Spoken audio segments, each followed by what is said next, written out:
மூலிகை மசாலா பொருட்கள், நவதானியங்கள், காஃபி தூள், எண்ணெய் அரைக்கும் இயந்திரங்களை பயன்படுத்தி மாதம் 40,000 ரூபாய் வருமானம் பெற தொடர்புக்கு 9894966652. 10 இன்ச்சு முறுக்கு மந்த்ரா கடலை எண்ணெயில நானே பண்ணுது ஒரு சேலஞ்ச். உங்களால இந்த மாதிரி முறுக்கு செய்ய முடியுமா? மந்த்ரா கடலை எண்ணெயில முறுக்கு செஞ்சு பாருங்க. ஓகே. கிரடாய் திருச்சி நடத்தும் biggest property expo fair pro 2024. இடம் கலையரங்கம் திருச்சி. நாள் ஆகஸ்ட் 9, 10, 11. கை கெட்டும் விலையில் எண்ணற்ற வீடுகளின் அணிவகுப்பு. அனுமதி இலவசம். Sivaraj naturopathy and yoga medical college. உங்கள் டாக்டர் கனவு நீட்டினால் தடைபடுகிறதா? MBBS-க்கு நிகரான நீட் இல்லாத ஒரே மருத்துவ படிப்பு BNYS. மேலும் விவரங்களுக்கு 7448883500.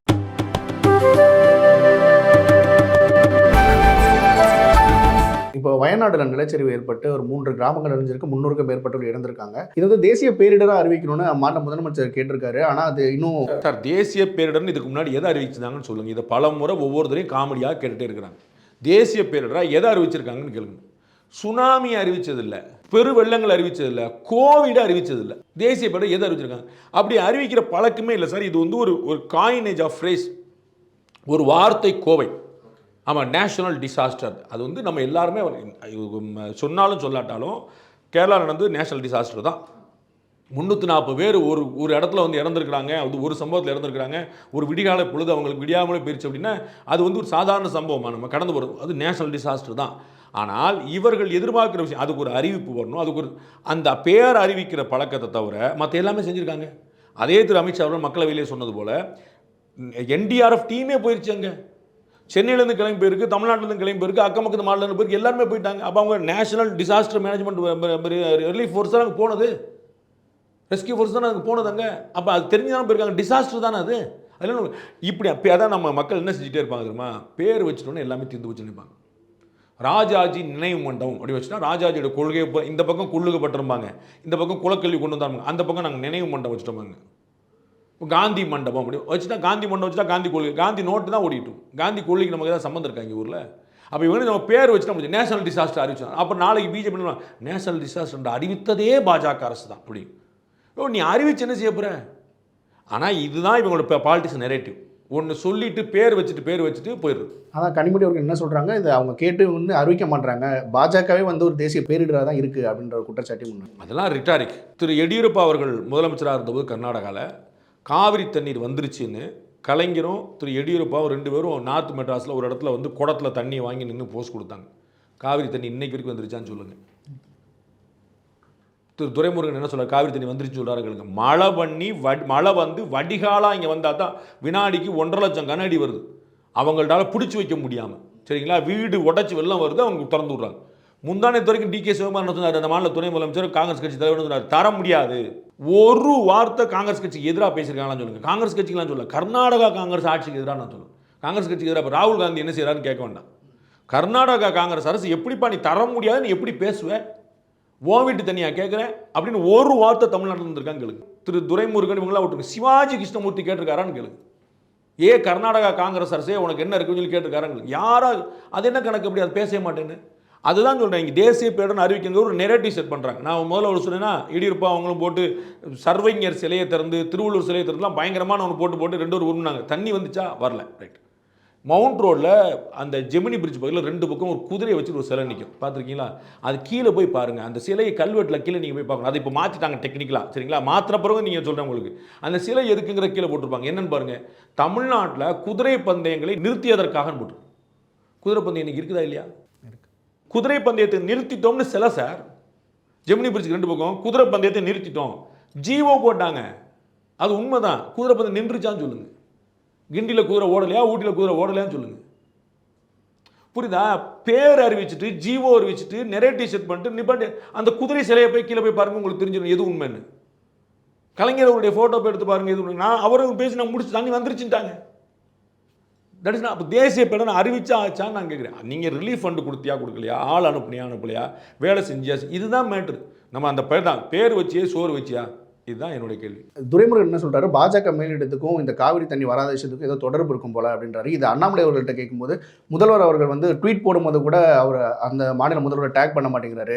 துரைமுருகன் வந்து கர்நாடக காங்கிரஸ் கிட்ட காசு வாங்கிட்டார் போல, அவங்களுக்குள்ள ஏதோ ஒரு லிங்க் இருக்கு அப்படின்னு அண்ணாமலை அவர்கள் சொல்றாரு. இந்த விஷயத்தை எப்படி பாருங்க? அதெல்லாம் ரிட்டாரிக் வச்சுக்கோங்களேன். அவர் இவரை சொல்கிறது அவர் சொல்கிறது அதெல்லாம் பொலிட்டிக்கல். நான் அந்த இடத்துக்குள்ளே போகல. நான் கேட்குறது, டில்லி மேலிடம் டில்லி பாஜக கர்நாடகாவுக்கு சாதகமாக இருந்தது அப்படின்னா, இதற்கு முன்னாடி நடந்த சட்டமன்ற தேர்தலில் கர்நாடகாவில் மேகதாத்து அணை கட்டுவோம்னு சொன்னது யார்? கட்டுரை பற்றி பேசாமல் இருந்த யார்? கட்டுவோம்னு சொன்னது காங்கிரஸ், இவர்களுடைய இந்தி கூட்டணி. சரிங்களா? கட்டுறதை பற்றி வாயே திறக்காமல் வந்தது பிஜேபி. ஒன்று உதாரணம், பழைய உதாரணம். இப்போ புதுசாக உதாரணம் சொன்னேன். இதே திரு DK சிவகுமார் அவர்கள் பாரத பிரதமர் இப்போ போய் பார்க்குறாரு. இது வந்து இந்த வெள்ளம் வர்றதுக்கு ஒரு 4 நாள் முன்னாடி வெள்ளம் வரணும். அப்போ அவர் சொல்கிறாரு, நீங்கள் வந்து மேகதாத்துக்கு பெர்மிஷன் கொடுக்கணும்னு. மேகதாட்டு அன்னைக்கு பெர்மிஷன் சென்ட்ரல் கவர்மெண்ட் தான் கொடுக்கணும். சென்ட்ரல் கவர்மெண்ட் வித் தமிழ்நாடு தான் கொடுக்க முடியும். தமிழ்நாடு கன்சர்ன் இல்லாமல் கொடுக்க முடியாது. இது வந்து ஒரு ட்ரையாங்கிள் காம்ப்ளிகேஷன். சரிங்களா? அப்போ பிரதமர் சொல்கிறாரு, நீ முதல்ல தமிழ்நாட்டை போய் பேசு, ஏன்ட்ட கேட்காத, முதல்ல போய் தமிழ்நாடு பேசு. இதை வெளியில் வந்து கோமா சொன்னார், நான் வந்து பெர்மிஷன் கேட்குறேன், தமிழ்நாட்டை போய் பேசுன்றாரு, நான் தமிழ்நாட்டை பேச முடியாதுன்னார். அப்போ பிரதமர் எவ்வளோ நேர்மையாக செயல்பட்டுருக்காருன்னு பாருங்க. புரியுதுங்களா? நான் பார்க்குறேன், உரிய நடவடிக்கை எடுக்கணும்னு சொல்லாமல சார், என்ன தப்பு? இப்போ நீங்கள் வந்து என்கிட்ட ஆகாத ஒரு கோரிக்கை வைக்கிறீங்க தம்பி. சரி தம்பி, நான் பார்க்குறேன் சொல்லாமல. அப்போ நோ சொல்லலை, அப்போ நான் எஸ்ஸும் சொல்லலை. இதுக்கு ஒரு பதில் அரசியல் வச்சுருக்காங்கல்ல, I will look into it சொல்லாமல. நீங்கள் வந்து வெளியில் வந்து அவர் நான் பரிசீலனை பண்ணுறேன்னு சொன்னார். கவர்னருக்குலாம் பெடிஷன் கொடுப்போம், கவர்னரால் ஒன்றும் செய்ய முடியாது. ஆனால் என்ன சொன்னாங்க, கவர்னர் கூர்ந்து கேட்டார், ஆழ்ந்து கேட்டார், நாங்கள் ஆகச்சந்து கவனிக்கிறேன்னு சொன்னார். இப்போ இன்னுமே கவர்னராக மறுக்க போகிறல, நீங்களும் மறுக்கல, ஒன்று முடிஞ்சு வச்சு. ஆனால் ஒன்றும் செய்ய முடியுமா? செய்ய முடியாது. அப்படி செஞ்சிருக்கலாம்ல பிரதமர்? இல்லை. கேரளாவில் நம்ம குளச்சல் துறைமுகத்துக்கு எதிராக, இரணியல் குளச்சல் துறைமுகத்துக்கு எதிராக கேரளா அரசாங்கம் போச்சு. முந்தைய கவர்மெண்ட்டில், பிஜேபி கவர்மெண்ட்டில், இதே பாரத பிரதமர்கிட்ட தமிழ்நாட்டில் அந்த துறைமுகம் கொடுக்கூடாது, பக்கத்தில் கூடிய எங்கள் துறைமுகம் பாதிக்கப்படும். அவர் சொன்னார், நான் குஜராத்துக்காரன், 100 கிலோமீட்டருக்கு ஒரு துறைமுகம் வச்சுருக்கேன், முனைக்கு போன ஒரு துறைமுகம் வச்சுருக்கேன், ஏன்னா ஃபுல்லாக கோஸ்டல் ஏரியா.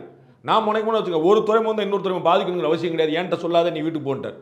தமிழ்நாட்டுக்கு சாதகமாக கேரளா அரசை திருப்பி அனுப்பினார். இப்போ தமிழ்நாட்டுக்கு சாதகமாக அவங்களோட ஏன்ட்ட கேட்காது, நீ போய் தமிழ்நாட்டில் போய் பேச போன, தமிழ்நாட்டை கன்வின்ஸ் பண்ணி நீ ஏன்ட்ட வா. அப்போ இது எவ்வளோ நேர்மையாக செயல்பட்டு, யார் காசு வாங்கியிருக்கிறா? யாருக்கு உள்குத்து கணக்கு இருக்குது? பாரத பிரதமர் நான் செய்ய மாட்டேன்னு சொல்லி நீ போய் தமிழ்நாடு சாட்சி வேற யாரும் கிடையாது சார், DK சிவகுமார் சாட்சி. வெளியே வந்து போய் என்னை போய் தமிழ்நாட்டில் பேச சொல்கிறாரு. நான் ஏன் பேசணும்? நான் பேச முடியாது அப்படின்றாரு. தமிழ்நாட்டில் ஏன் பேச சொன்னார்? நான் செய்ய மாட்டேன், உன்னால் முடிஞ்சால் அவனை கன்வின்ஸ் பண்ணு, நீங்கள் ஒன்றும் சேர்ந்து வாங்க, நான் யோசிக்கிறேன். இதை விட உங்களுக்கு நேர்மையாக நியாயம் எப்படி செயல்பட முடியும் சார்? இந்த காவிரி பிரச்சனையே காங்கிரஸ் கர்நாடகா வர்றதுக்கு முன்னாடி இருந்துச்சா நீங்கள் சொல்லுங்கள். எங்கள் அண்ணன் பாரதிராஜாலேருந்து வைரமுத்துலேருந்து எல்லாரும் போய் ஆர்ப்பாட்டம் பண்ணாங்களே, கிரிக்கெட்டை விட நடத்த மாட்டேன்னு எல்லாமே பண்ணாங்களே, அது எந்த பீரியட்னு யோசிங்க. இப்போ என்னாச்சுன்னு சொல்லுங்கள். அப்போ காங்கிரஸ் கர்நாடகாவில் வந்தால் இங்கே எவ்வளோ பெரிய பிரச்சனை நடக்குது. பிஜேபி அங்கே இருந்தது சென்ட்ரல் எந்த பிரச்சனையுமே இல்லையே. அது ஏன் ஒரு காலக்கணக்கு யோசிங்க. நான் சொல்ல தப்புன்னு நீங்கள் சொல்லுங்கள். ஓகே சார், இப்போ வந்து உச்சநீதிமன்றத்தில் வந்து ஒரு தீர்ப்பு வழங்கியிருக்காங்க. அதாவது SC ST இடஒதுக்கீட்டில் 3% வந்து உள்ஒதுக்கீடு கொடுக்கலாம் அப்படின்னு. அதை வந்து நிறைய தலைவர்கள் வந்து வரவேற்றிருக்காங்க. ஆனால் இந்த கிரீமி லேயர் அப்படிங்கிறத மட்டுமே நிறைய பேர் விமர்சிக்கிறாங்களே, அது காரணம் 2-3 விஷயங்கள் வந்து உச்சநீதிமன்றம் சொல்லியிருக்கு. ஒன்று, உள்ஒதுக்கீடு கொடுக்கறதுக்கான அதிகாரம் இருக்கு. இது வந்து தமிழ்நாடு சம்மந்தப்பட்ட மட்டும் இல்லை, கிட்டத்தட்ட ஒரு 10-15 கேஸ் பஞ்சாப் அரசு உட்பட பல ஸ்டேட்டில் வந்து உள்ஒதுக்கீடுலாம் கொடுக்குறாங்க. ஸோ முதல் பாயிண்ட் என்ன டீல் பண்ணாங்க, உள்ஒதுக்கீடு கொடுக்கறதுக்கு அதிகாரம் இருக்குதா? அதிகாரம் இருக்குது. அதனால் இது எதிர்த்து வளர்ந்த வழக்குகள் பூரா தள்ளுபடி, தமிழ்நாட்டில் அருந்ததிற்கான 3% உள்ஒதுக்கீடு செல்லும். இதுதான் வந்து தீர்ப்பு. இந்த தீர்ப்புக்கு பிறகு 2 முக்கியமான அப்சர்வேஷன்ஸ் கொடுத்துருக்காங்க. அது தீர்ப்பில் சேராது, உள்ள கணக்கில் சொல்லியிருக்காங்க, ஆனால் அது உத்தரவில் வராது, ஏன்னா அது ப்ரேயரில் இல்லை சொல்லுங்களா. அப்போ அது 2 விஷயம் என்ன சொல்லியிருக்காங்க. OBCயில் இப்போ கிரீமி லேயர் இருக்குது, அதே மாதிரி SC STக்கும் கொண்டு வரணும். அப்போ யாருக்கு நட்டமாகும்? SC STக்கு இல்லை, SC STயாக இருக்கக்கூடிய பணக்காரர்களுக்கு நட்டமாகும். யாருக்கு அந்த இடஒதுக்கீடு போய் சேரும்? அதே சமூகத்தில் இருக்கக்கூடிய ஏழைகளுக்கு. சொல்ல போகிறீங்களா? திரு ப. ரஞ்சித் அவர்கள் இதை பற்றி கடுமையான விமர்சனம் பண்ணி இருந்தார். நான் என்னோட பாண்டே பரவல் அதில் சொல்லியிருந்தேன். இப்போ திரு கிரீமி லேயர் கொண்டு வரது மூலமாக ஒரு செட்டியார், ஒரு நாடார், ஒரு வன்னியர் கூடுதலாக அனுபவிக்க முடியாது. 1% இல்லை, ஒரு சீட் கூட கூடுதலாக கிடைக்காது. எவ்வளவு கிடைச்சாலும் அந்த 19% அவர்களுக்குள்ளே தான் கிடைக்கும். அந்த சமூகத்தில் இருக்கக்கூடிய ஏழைகளுக்கு அவங்க என்ன சொல்கிறாங்க, அது எப்படி கிரீமி லேயர் இருந்துச்சுங்க, மாதம் 70,000 ரூபா சராசரியாக வருமானம். சரிங்களா? மாதம் 70,000. சென்னையில் இருந்தாலும் நல்ல சம்பளம் ஒத்துக்கலாம் மாட்டீங்களா? நீங்கள் என்ன சம்பளம் எனக்கு தெரியும், அதனால் நான் கேட்குறேன். 70,000 சென்னையில் சம்பளம் வாங்கினா குட் சேலரி அப்படின்னு சொல்லிக்கலாம் மாட்டீங்களா? கண்டிப்பாக. தமிழ்நாடு மற்ற இடங்களில் இன்னும் வெரி குட் சேலரி இல்லையா? சென்னை தான் காஸ்ட் ஆஃப், தமிழ்நாட்டை பொறுத்தவரை காஸ்ட் ஆஃப் லிவிங்லாம் ஹையஸ்ட் வந்து சென்னை தான். ரெஸ்ட் ஆஃப் தமிழ்நாடு ஒன்று கேட்க வேண்டியது. இதில் உங்கள் சம்பளம் கணக்கில் வராதான், சம்பளம் கணக்கில் வராதான். இதில் உங்களுடைய விவசாய வருமானம் கணக்கில் வராதான். அது போக இருக்கக்கூடிய 70,000 ரூபா 8 லட்ச ரூபா வருஷத்துக்கு.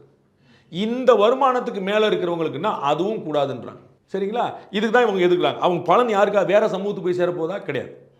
நீங்கள் விட்டு கொடுத்தா உங்கள் சமூகத்தில் இருக்கக்கூடிய இன்னொருத்தரம் கிடைக்கும் போது உங்களோட ஏழை கிடைக்கும். கிடைக்கணுமா கூடாதா? ஏழையை மேலைக்கு தூக்கி விடுறது தானே உங்களுடைய நோக்கம். அப்போ அவன் கடைசி வரைக்கும் செருப்பு தைச்சிட்டே இருக்கணும், அவன் கடைசி வரைக்கும் சாக்கடையிட்டே இருக்கணும்.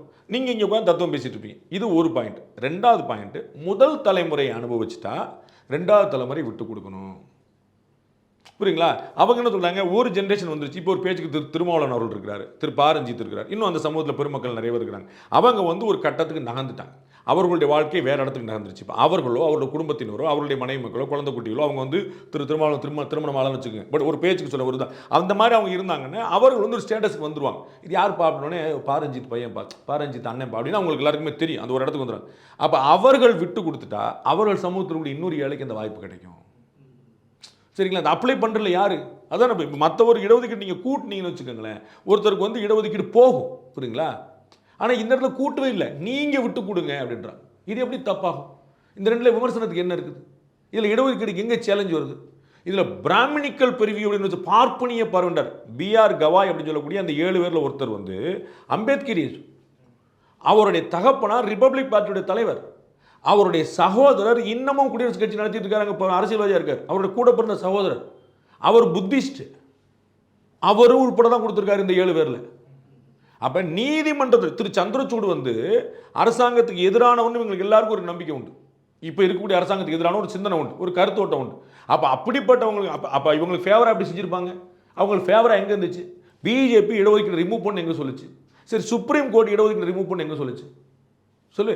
இடஒதுக்கீடு தூக்கி பிராமின்ஸ் கொடுத்துன்னு எங்கே சொல்லுச்சு? எப்போ நீ நல்லா வந்துட்டல்லப்பா, உன் தம்பிக்கு விட்டு கொடுப்பான்னு ஒரு தகப்பனா ஒரு தாயா சொல்கிறாங்க. இது எப்படி தப்பா? இல்லை சார், இது அந்த சமூகத்தை சேர்ந்த தலைவர்கள் தான் இதுக்கு கண்டனமும் தெரிவிக்கிறாங்க. சிராக் பாஸ்வான் மேல்முறையீடு செய்ய போகிறேன்னு மேல்முறை செய்ய முடியாது. 7 பேர் கொண்ட அரசமைப்பு இதில். அதுக்கு போல இன்னும் 11 பேர் கொண்ட அரசமைப்பு போய் நிற்கணும். 9 பேர் 11 பேர் போயிட்டு இருக்கோம். அவங்க எப்படி மாற்ற போகிறாங்க? அதில் மெஜாரிட்டி தீர்ப்பு. சரிங்களா?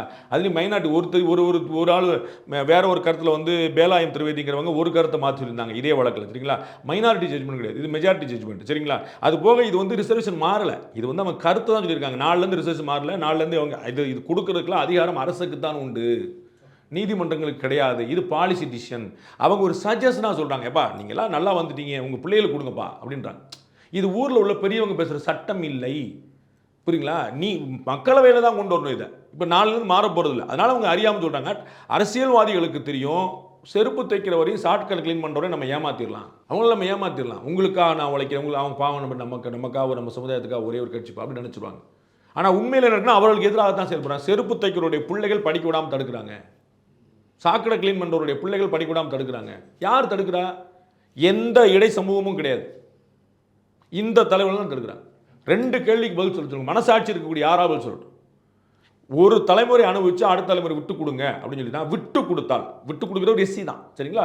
அந்த எஸ்சி தலைவர் விட்டு கொடுத்தால், அந்த எஸ்சி பணக்காரர் விட்டு கொடுத்தால், அந்த எஸ்சி கோடீஸ்வரர், அந்த எஸ்சி ஐஏஎஸ் ஆஃபீஸர், எஸ்சி நல்ல வந்தவர் ஒரு விட்டு கொடுத்தாங்க. யாருக்கு அந்த பலன் கிடைக்கும்? ஏழைகள். அதே சமூகத்தை சேர்ந்த இன்னொருவருக்கு.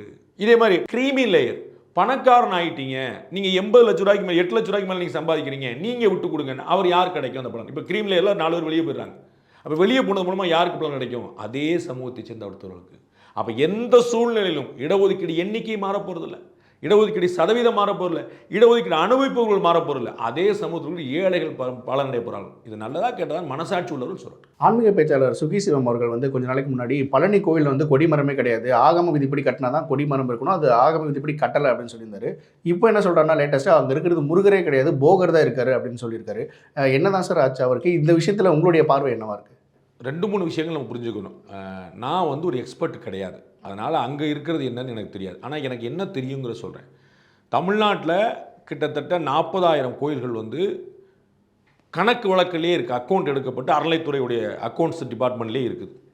அது தவிர ஒரு 1 லட்சம் கோயிலாவது இருக்கும். சரிங்களா? அந்த மாதிரி கணக்கலாம். என்னுடைய முனையில் இருக்கக்கூடிய முப்பாத்தம்மன் கோயிலில் நேற்று இன்றைக்கும் பார்த்தீங்கன்னா ஆடி பெருக்கு, ஆடி அமாவாசை, அடித்தடி கூட்டம், ரோடு பிளாக். அப்படி அது எந்த ஆகமத்தடிப்பில் கேளுங்க அப்படின்னா என்னன்னு கேட்பாங்க. அந்த முப்பாத்தம்மன் கோயிலில் போயிட்டு இது எந்த ஆகமத்தடிப்பில் கட்டியிருக்கீங்க இந்த கோயில் கேளுங்க அப்படின்னா என்னென்னு அந்த ஊர் பூசாரி கேட்பார். சரிங்களா? நான் பிரபலமாக சொல்லக்கூடிய உதாரணம், நம்ம சென்ட்ரல் ஸ்டேஷன் கிட்ட இருக்கக்கூடிய பாடிகார்டு முனீஸ்வரர். தமிழ்நாட்டில் சென்னையில் வண்டி வாங்குற எல்லாரும் ஆர்டி வாய்ஸுக்கு போகிறாங்களா இல்லையோ அவங்க நேராக வந்து பாடி கார்டு பண்ணி சொல்லிட்டு போவாங்க. அது எந்த ஆகமம்னு கேளுங்க. சரிங்களா? ஒன்று ஆகமமே நிறையா இருக்குது, ஒவ்வொரு கோயிலும் ஒவ்வொரு ஆகமம். சரிங்களா? ஸ்ரீரங்கம் கோயில் வேறு ஆகமம், திருப்பதி கோயில் வேறு ஆகமம். ஸ்ரீவில்லிபுத்தூர் ஆண்டாள் கோயில் மூணுமே வைணவம் தான், மூணுமே நாமம் போகிறதா, மூணுமே வைணவம் தான், மூணுமே வேறு வேறு. சரிங்களா? ஸோ சைவத்துக்குள்ளேயே 100 இருக்குது, வைணவத்துக்குள்ளேயே 100 இருக்குது, வேறு வேறு இருக்குது. அதனால் இந்த நான் ஆகமம் எக்ஸ்பர்ட் கிடையாது, அவங்க என்ன ஆகமம் ஆகமம் இல்லாமலே இருக்கலாம். ஒன்று. ரெண்டாவது, போகர் சிலையா முருகர் சிலையான்னு கண்டுபிடிக்கிற நாலேஜ் எனக்கு கிடையாது. முருகரே எங்கள் அண்ணன் சீமான் அடிக்கடி சொல்ற மாதிரி என்னுடைய முப்பாட்டம் தான். அவர் ஏதோ ஒரு காலத்தில் இருந்தவர் தானே, அதுதான் நம்பிக்கை. அப்போ என்னுடைய தாத்தா என்னோட பாட்டையும் முப்பாட்டம் தானே, என்னோட ஏதோ இருந்திருக்காருல, அவர் வந்து இல்லாத ஒரு கற்பனை பாத்திரம் கிடையாதுல்ல. அதனால தானே நீங்கள் வந்து முருகர் மாநாடு நடத்துறீங்க. சரிங்களா? இதற்கு சரியான பதில் சொல்ல தகுதியானவர் அண்ணன் சேகர் பாபு தான். அறநிலைத்துறை. ஆமாம், அவர் தான் வந்து முருகன் மாநாடு நடத்த போகிறார். அவருடைய அறநிலைத்துறையில் இருக்கக்கூடிய ஆலோசனை குழுவில் இருக்கக்கூடியவர் முருகனே கிடையாதுன்றார். அந்த முருகன் மட்டும் இல்லை, மருதமலை முருகனையும் ஜாலி பண்ணியிருக்காரு, பின்னாடி குடிமை வச்சிருக்காரு. ஆமாம், அவரையும் ஜாலி பண்ணியிருக்காரு. அப்போ எதெல்லாம் முருகன் இப்போ அவங்க தான் சொல்லணும். எனக்கு கொடுத்த ஒரு பிரபலமான பேட்டில் முருகன் சுப்பிரமணியன் வேற, முருகன் கந்தனும் வேறனே சொல்லிட்டார். அதுவே வேற. நம்ம கந்தா கடம்பா கதிர்வேளான்னு நம்ம வந்து கந்தன் கடம்பன் கதிர் எல்லாம். விஷ்ணு சஹஸ்ரநாமம்னு ஒரு ஸ்லோகம் உண்டுங்க. விஷ்ணுக்குள்ள 1000 பேர்கள், 1000 பேர் ஒருத்தருக்குன்னு 1000 பேர்னு சொல்லிடுவாங்க ஒருத்தருக்கு. அது அந்த ஆள் வேற இந்த ஆள் வேற அப்படின்னு சொல்லிடுவாங்க போல. அப்போ முருகன் வேற, கந்தன் வேற, கடம்பன் வேற, எனக்கு ஒன்றுமே தெரியல. அவர்லாம் படித்தோம். ரெண்டாவது முக்கியமான டிஸ்பியூட், ஏன் திரு சுகி சிவத்துக்கு முன்னாடி நிறைய பேர் இந்த விஷயத்தை பேசியிருக்கிறாங்க. சரிங்களா? He is not the first person to talk about that. சரிங்களா? ஆனால் ஏன் திரு சுகி சிவம் பேசும்போது இவ்வளோ பெரிய வெடிப்பு வருது அப்படின்னா, அவர் வந்து ஆன்மீக நம்பிக்கைகளை பரப்பி கொண்டிருந்தவர். இப்போ நீங்கள் அப்படியே கட் பண்ணி துஷ்யந்த் ஸ்ரீதருக்கு வரணும். துஷ்யந்த் ஸ்ரீதர் பேசுறதுக்கு முன்னாடியே ராமருடைய பிறப்பு நட்சத்திரம் என்னைக்குன்னு ஜெயஸ்ரீ சாரனார் வந்து ஏற்கனவே சொல்லிட்டாங்க. அதற்கு முன்னாடியே 3 புக்கு வந்திருக்கு, பெரிய ரிசர்ச் புக், இதே ராமருடைய பிறப்பு பற்றி யாருமே டிஸ்பியூட் பண்ணல. ஆனால் திரு துஷ்யந்த் ஸ்ரீதர் பண்ணும்போது ஏன் டிஸ்பியூட் ஆகுது, திரு சுகி சிவம் பேசும்போது ஏன் வெடிக்குதுன்னு, அவர்கள் இதே நம்பிக்கைகளை நேற்று வரை பரப்பி கொண்டிருந்தார்கள். அப்போ இன்னைக்கு அவங்க வேற பேசும்போது அவர்கள் ஆய்வாளர்கள் இல்லை, அதை மறந்துடக்கூடாது. ஸ்காலர்ஸ் கிடையாது, அவங்க ஏஎஸ்எல் இருந்தவங்க கிடையாது, அஸ்ட்ராலஜி படித்தவங்க கிடையாது, இந்த விஷயம் வந்து ஸ்காலர்ஸ் கிடையாது, அவங்க ரிசர்ச்சர்ஸ் கிடையாது. சரிங்களா? நான் ஆய்வில் பட்டம் பெற்றவங்க கிடையாது, அவங்க ஆன்மீகத்தில் பட்டம் பெற்றவங்க. திரு சுகி சிவம் பேசினா கேட்டுக்கிட்டே இருக்கணும்னு நான் உட்காந்து கேட்டிருக்கிறேன். அவர் ரொம்ப கம்மியான சம்பளம் வாங்கின போது ஸ்ரீவில்லிபுத்தூர் ஆண்டாள் கோயில் வாசல் அவர் பேசும்போது நான் உட்காந்து கேட்டிருக்கேன். குறைவான கூட்டம் இருந்து ஆரம்பித்த ஒரு கூட்டத்தை நிறைவான கூட்டமாக முடித்தவர். பேச ஆரம்பித்த போது கூட்டமே இல்லை, அவர் பேசி முடிக்கும் போது கட்டுக்கிடங்காத கூட்டம். எல்லாத்துக்கும் கண்ணால் பார்த்தவன் நான் சொல்றது 20-30 வருஷம் முன்னாடி ரசிச்சு பார்த்து என்னை அவர் பாராட்டியிருக்காரு. ரொம்ப சின்ன பிள்ளை இருக்கு, பாராட்ட மாட்டார், ரொம்ப சின்ன பிள்ளை இருக்குமே என்னை பாராட்டியிருக்காரு. சரிங்களா? அப்படிப்பட்ட ஆசையெல்லாம் வாங்கினவன், ஆஹா அப்படின்னு வாங்கினேன். அவர் ஆன்மீகத்தை நம்பிக்கையை இந்த பரப்பினார்.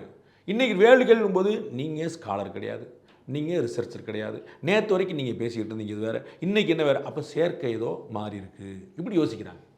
உங்களுக்கு புரியுங்களா? ஆய்வாளர்கள் சொல்லும்போது பெருமாள் முருகன் ஒரு நாவல் எழுதும்போது ஏன் சர்ச்சையாச்சுன்னு யோசிக்கணும். அதே விஷயத்தை ஒரு கல்வெட்டு ஆய்வாளர் இருந்தாலும் யாருமே பேசியிருக்க மாட்டாங்க, ஓ இருந்திருக்கும் போல நினைப்பாங்க. ஒரு பெருமாள் முருகன் ஒரு எழுத்தாளராக இருந்து ஒரு நம்பிக்கையை வந்து ஒரு விஷயத்தை திசை திருப்பி சொல்லும்போது அந்த சமூகம் கொந்தளிக்குது. இது மாதிரி 100 ஆய்வுகள் வந்திருக்கும். உங்களுக்கு சொல்ல புரியுங்களா? அது ஆய்வாளர்கள் சொல்லியிருந்தாங்க, நம்ம யாரும் பேச முடியாது. ராமர் கோயில் இருந்துச்சா இல்லையா, வேற யாரையாரோ சொல்லிட்டு நமக்கு ஒன்றும் பிரச்சனை இல்லை.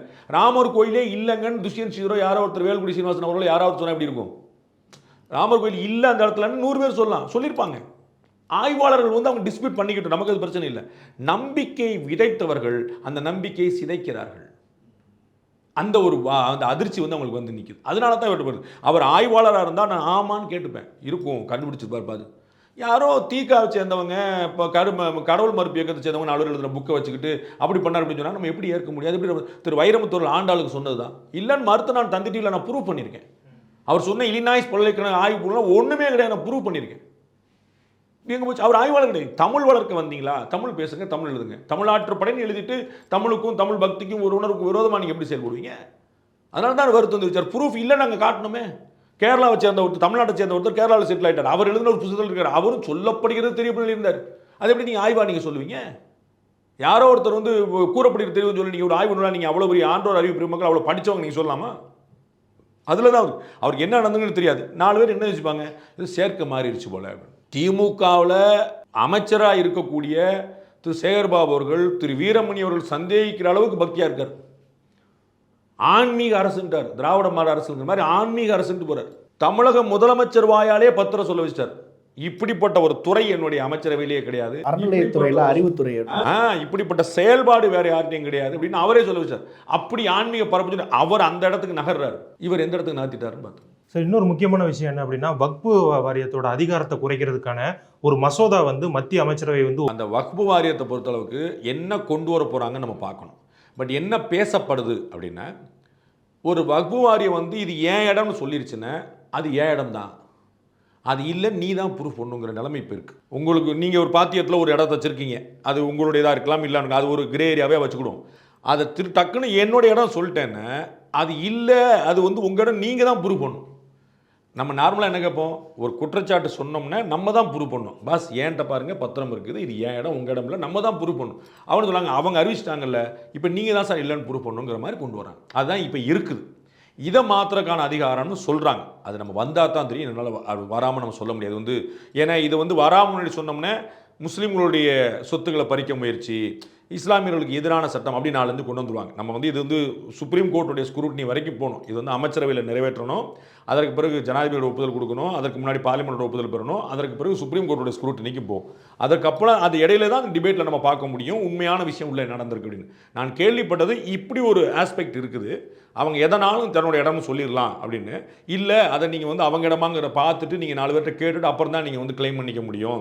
ஏன்னா வக்ஃபு இடம்னா அது வந்து ஒரு போர்டோட இடமா மாதிரி. அப்போ தனிநபர் போட்டி விட முடியாமல் ஸ்ரீரங்கத்தை திருச்சி சுற்றிலாம் நிறைய இடம் பெரிய டிஸ்பியூட் ஓடிட்டு இருந்துச்சு. திரு ஹெச் ராஜா, திரு ரங்கராஜ நரசிம்மன்லாம் நிறைய பேர் அங்கே போட்டிட்டாங்க, இப்போ சண்டை போட்டாங்க. ஒரு இடம் காலகாலமாக ஒரு கோயில் சொந்தமாக இடம், அந்த கோயில் உள்பட எல்லாமே வக்ஃபு போர்டு சொந்தம்ட்டாங்க. அந்த ஒரு குறிப்பிட்ட கிராமமே வந்து யார்ட்டையும் பதில் இல்லை, இது என்னங்க எனக்கு புரியவே இல்லையேன்னு சொல்லி ஒரு யோசனை. அப்போ இந்த மாதிரியான ஒரு முயற்சிக்கு ஒரு முற்றுப்புள்ளி சொல்கிறாங்க. லெட் இட் கம், அப்போ டிஸ்கஸ் பண்ணுறதா நியாயமாக இருக்கும். ஓகே சார், எடப்பாடி பழனிசாமி அவர்கள் வந்து ஒரு கருத்து சொல்லியிருக்காங்க. திமுகவில் இருக்கக்கூடிய கூட்டணி கட்சிகள் நம்ம பக்கம் வரதுக்கான வாய்ப்புகள் இருக்குது அப்படின்னு சொல்லியிருக்காங்க. ஸோ எந்த நம்பிக்கையில் சார் இப்படி சொல்கிறாங்க? வரணுங்கிற ஆசையில் அவங்களுக்கு வந்து அவங்கள்ட்ட இப்போ கூட்டணியில் ஒரே ஒரு கட்சி தான் இருக்குது. ஒரு 2 கட்சி வச்சுக்கங்களேன். இப்போ எஸ்டிபிஐ சொல்லிக்கலாம், நீங்கள் தேமுதிக சொல்லிக்கலாம். தேமுதிக தான் அவ்வளோ வளர்ந்த கட்சி, எஸ்டிபிஐ வளர்கிற ஒரு கட்சி.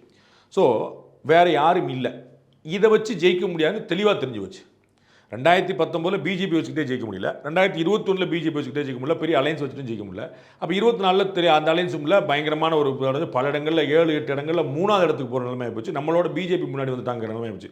எங்கேயோ காணாமல் போகிற ஒரு கட்சி, இல்லவே இல்லைன்னு சொல்லிட்டு இருந்த ஒரு கட்சி, டெபாசிட் கூட வாங்காத ஒரு கட்சி, நோட்டா கீழே போன கட்சி சொல்ல இடம் வந்து 7 இடங்களில் இவங்களை முந்துறாங்க. அப்போ அது எவ்வளோ பெரிய செட்பேக்னு அவர் பார்க்குறாரு. அப்போ நமக்கு அலைன்ஸ் வரணும் பார்க்குறாரு. அலைன்ஸ் என்ன, இருக்கிற கட்சி பூரா செட்டில் ஆயிடுச்சு. இப்போ ஒன்று பாஜக கூட்டணி உடையணும், இல்லாட்டி திமுக கூட்டணி உடையணும். ஏன்னா வேறு கூட்டணி இல்லையே, இருக்கிற 2 கூட்டணி தானே. திமுக ஒரு கூட்டணி இருக்குது, பாஜக ஒரு கூட்டணி இருக்குது, ஏடிஎம் கிட்ட கூட்டணி இல்லை. 2ல் ஏதாவது ஒன்று தான் உடையணும். அவங்களில் யாரும் வர்றதுக்குள்ள அங்கே பாமக ஒருத்தவங்களை தவிர வேறு யாரும் அங்கே வர்றதுக்குள்ள வந்து அவங்களுக்கு எதுவும் ஆக போகிறது கிடையாது. புரியுங்களா? திரு வாசன் அவர்களோ, திரு ஓபிஎஸ் அவர்கள் வரமாட்டார், திரு டிடிவி அவர்கள் வரமாட்டார். அப்புறம் வேறு யாரும் அங்கே பெருசாக பெரிய கட்சியில் சொல்லிக் கொடுங்க கட்சியாக கிடையாது. இப்போ வந்து திரு பாமக வந்தால் மட்டும்தான் உண்டு. அப்போ டிஎம்கே அலைன்ஸுக்கு தான் குறிவிப்பாங்க. அது ஆட்டோமேட்டிக்காக நடக்கும். அது ஒரு ஆசை தான். வருமா இல்லையான்னு சொல்ல முடியாது. வரமாட்டாங்கன்னா எந்த கட்சியும் சொல்ல முடியாது. திமுகவும் அதிமுகவுமே ஒரு காலத்தில் கூட்டணி வைக்கும் பாஜகவுக்கு எதிராக. எங்களோட இணைந்து பல்வேறு கருத்தில் பயந்து கொண்டீங்க. ரொம்ப நன்றி சார். ரொம்ப நன்றி.